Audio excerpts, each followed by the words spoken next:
Hello and नमस्ते लासो फ्याकुला सबैजनालाई वेलकम छ मेरो युट्युब च्यानलमा। आज चाहिँ म भ्लग चाहिँ चिसोको साथसाथै सुरु गर्न लागिरहेको छु।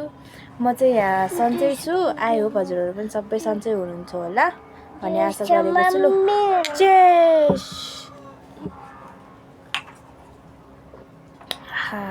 ससन गएर आएको म बिहानै भ्लग स्टार्ट गरौँ भन्ने सोचेको थियो, तर त्यो पुरा भएन। बिहान पनि हतार हतार के गर्दा त्यस्तै भयो क्या। आज ससन म चाहिँ होइन ससन जाँदाखेरि सबैले कुरेर जान्छु क्या, साथीहरू सबैलाई।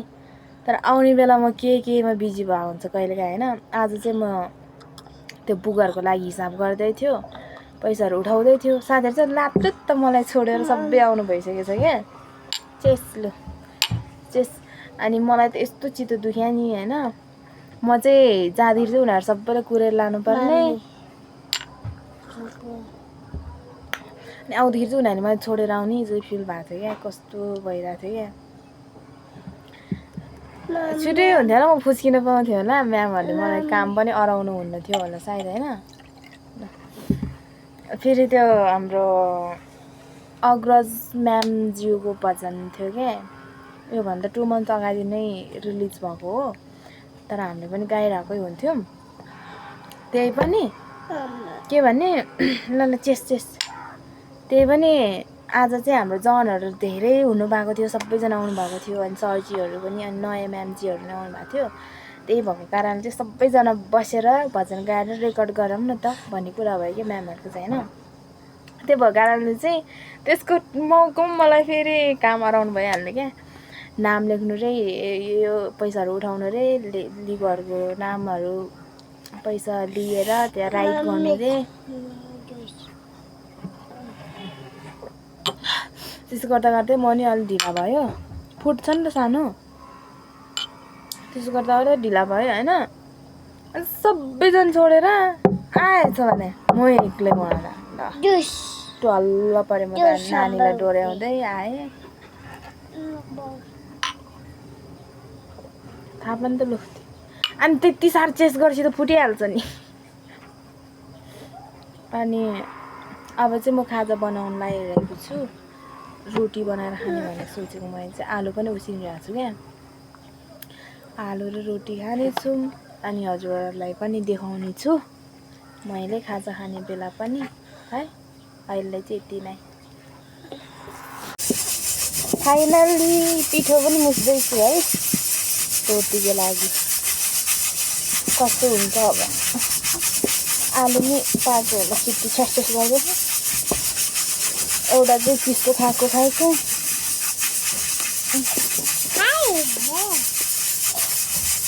जाँदा खाँदै। मैले त सपनामा पनि म त आज त जापानतिर पो थियो हौ। जापानतिरको माछा खाँदै आफैले कति सम्झिँदा आफै लाज लागिरहेको। अस्ति मैले साथीहरूले जापान ल्याङ्ग्वेज सिकाउँ भनेर रिक्वेस्ट गरिरहेको थियो, त्यही भएर सपना देखाएर के भनेको यो लु खेल्ने भन्छ हो यस्तो मान्छे। जुस पोख्ला। सपनामा पनि सबैजना गएर पुरै हिमाल भएको ठाउँ त्यो नि। म त छक परेर रातभरि नसुतिकन, राति पनि नसुतिकन पुरै माछासँग पो गमको भात खाइरहेको हो सपनाबाट छ्या। मैले दिपनमा त खाँदैन माछा, त्यो सपनामा चाहिँ खाएको देखिरहेको क्या। अझ फोटो खिचिरहेको रे, टिकटक बनाइरहेको रे। अझ तल जानु हुँदैन, त्यता त म त पवित्रको सन्तान भएर होला होइन, तर डर भने सपना पनि थिएन कि त्यता त जानु हुँदैन, सर्पहरू आउँछ भन्दो रहेछ क्या। म चाहिँ नडराइकन जाँदो रहेछ कि सपनामा पनि। के सपना देखायो होला, कहिले त आफ्नै गाउँमा जस्तो लाग्दो रहेछ। छक पऱ्यो है म त सपना देखेर। आफ्नै सपनाले आफैलाई हँसाउँछ हौ। आलु पनि पाक्यो होला। गफको कालमा अब रोटी बनाएको पनि हजुरहरूलाई देखाउँछ नि।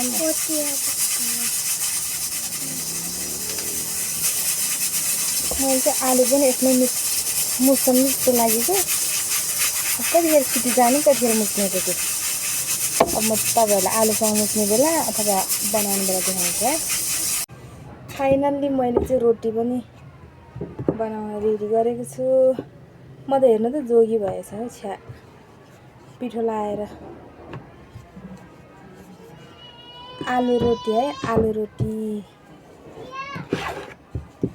आलु मुसेर मजाले बनाएको हजुरहरू पनि आउन सक्नुहुन्छ र बनाएर खान सक्नुहुन्छ।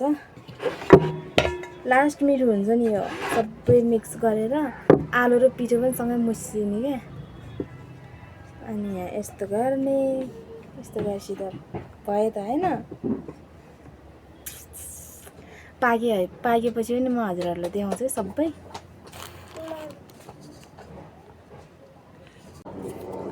फाइनल्ली रोटी बनाइसक्यो, आलु रोटी।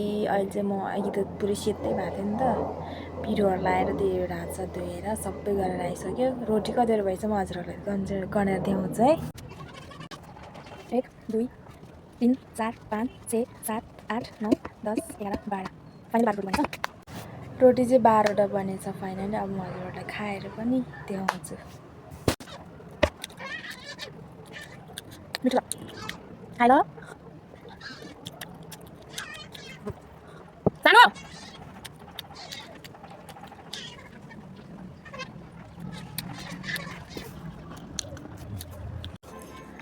रोटी एकदमै मिठो छ। अब चाहिँ एकदमै नुन खुर्सानी मसलादेखि पिरो अमिलदेखि सबै मिसाएर बनाएको नि त, त्यही भएर चाहिँ अब खाना चाहिँ तरकारी पनि चाहिँदैन क्या।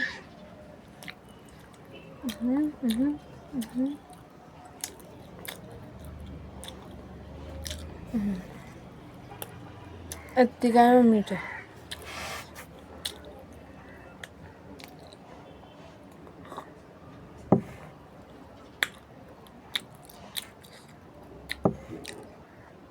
गर्मीमा चिसोको साथमा